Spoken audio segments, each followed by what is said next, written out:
¿Dónde está mi mami? La agonía de la desaparición en Jalisco. No sabe cómo responderles y rompe en llanto. Sus nietas le preguntan por qué su mamá no llega, por qué tienen 8 meses sin verla. Desde el 17 de junio de 2021, la familia de Marta Leticia Miranda está incompleta.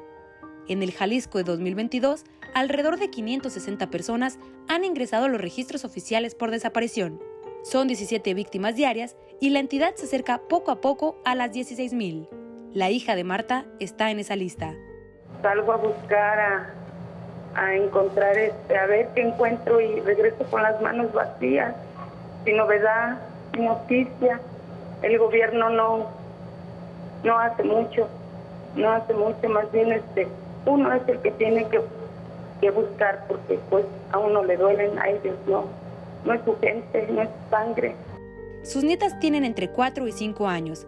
Son muy pequeñas y por lo mismo no les ha podido confesar que su mamá se la llevaron de la colonia Polanquito, que no puede confirmarle si su madre come, dónde duerme, si tiene frío o en qué situación se encuentra. La descripción más precisa de su realidad es también la más oscura. Marta está muerta en vida. Si alguien conoce a mi hija, que si alguien sabe dónde está, me diga dónde está mi niña. Mi hija desapareció el 17 de junio del 2021, aquí en la colonia Polanquito. Mi hija ya no regresó a casa, tiene 2 hijas que la esperan, una de 5, una de 4, que es muy triste, muy angustiante verlas llorar, porque a veces me preguntan dónde está y no puedo contestarles, no tengo una respuestas por las que yo salgo a la calle a buscar y no encuentro. Jalisco registra una crisis de desaparecidos que, según los colectivos de familiares que atraviesan por esa realidad, las autoridades simplemente han ignorado. En marzo de 2019, el gobernador Enrique Alfaro presentó lo que llamó su estrategia integral para la atención a víctimas de desaparición.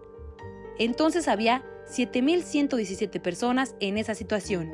Ante familiares de personas desaparecidas, colectivos de búsqueda y funcionarios públicos, el mandatario estatal hizo 20 compromisos para optimizar la búsqueda.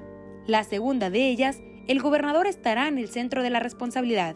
2 años y meses después de ese anuncio, los familiares de las víctimas afirman que, si bien han recibido atención en las primeras etapas, esta luego reduce, a tal grado que le dan a uno el avión o a veces ni la cara dan. No escuchar a las víctimas, la peor omisión. Una de las principales omisiones que han tenido las autoridades es que, para la construcción de estrategias que atiendan este problema actual, pocas veces han recibido retroalimentación de familiares de víctimas.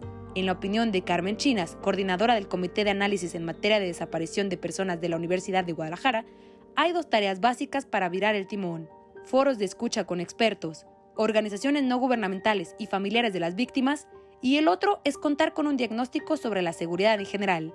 Eso, afirma, permitiría entender por qué Jalisco se mantiene en los primeros lugares en desapariciones y violencia, pues ayudaría a comprender las causas económicas, políticas y regionales sobre ambos fenómenos y la cada vez más notoria fuerza que gana el crimen organizado. Decimos, Jalisco está en los primeros lugares de desapariciones, son más de 15,000 personas. A veces no dimensionamos la tragedia, pero cuando se particulariza en un ser humano con rostro, en este caso un jovencito que estaba al cuidado de su familia, nos pega y nos duele como sociedad, porque ya no es este discurso de autoridad que estigmatiza y que criminaliza, que es una forma que han utilizado de como minimizar o restar importancia a la situación. Carmen Chinas se refiere a Eduardo Salomón, el joven de 16 años que fue privado de su libertad cuando se hallaba en su casa, en Tlajomulco, y cuyo cuerpo fue localizado días después. Un caso que cobró notoriedad a escala nacional y movió a todas las autoridades hasta dar con los supuestos responsables de su muerte, y que debido a la presión mediática y en redes sociales, el gobernador llegó a considerar como un golpeteo político. Hoy escuchamos decir que es parte de un golpeteo político, como si la terrible inseguridad que se parece nos quisiera a nosotros dar elementos para estar en contra de la autoridad. Claro que no, lo que queremos es que se resuelvan las cosas, que se atiendan y que se diseñen estrategias de prevención. Le toca al Estado. La realidad es que aunque el gobierno de Jalisco ha tratado de deslindarse de hechos de alto impacto, como los homicidios, el gobernador no se puede lavar las manos, aludiendo que es obra del crimen organizado, y por ello le compete al gobierno federal. Esta es la opinión del integrante del Comité Universitario de Análisis en Materia de Desaparición de Personas, Rogelio Barba, quien afirma que no hay claridad en la estrategia porque ésta se encuentra desteñida debido a temas políticos.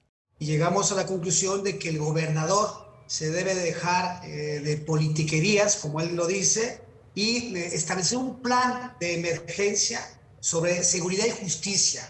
Hay que recordar que cuando fue candidato a gobernador, él establecía 4 ejes muy importantes, los cuales eran principalmente combate a la impunidad y un nuevo modelo de seguridad y justicia que no sabes cuál es ese modelo, no sabemos cuál era la orientación o ese proyecto que tenía, capacidad de reacción inmediata, fortaleza institucional y combate a la violencia social y política de prevención.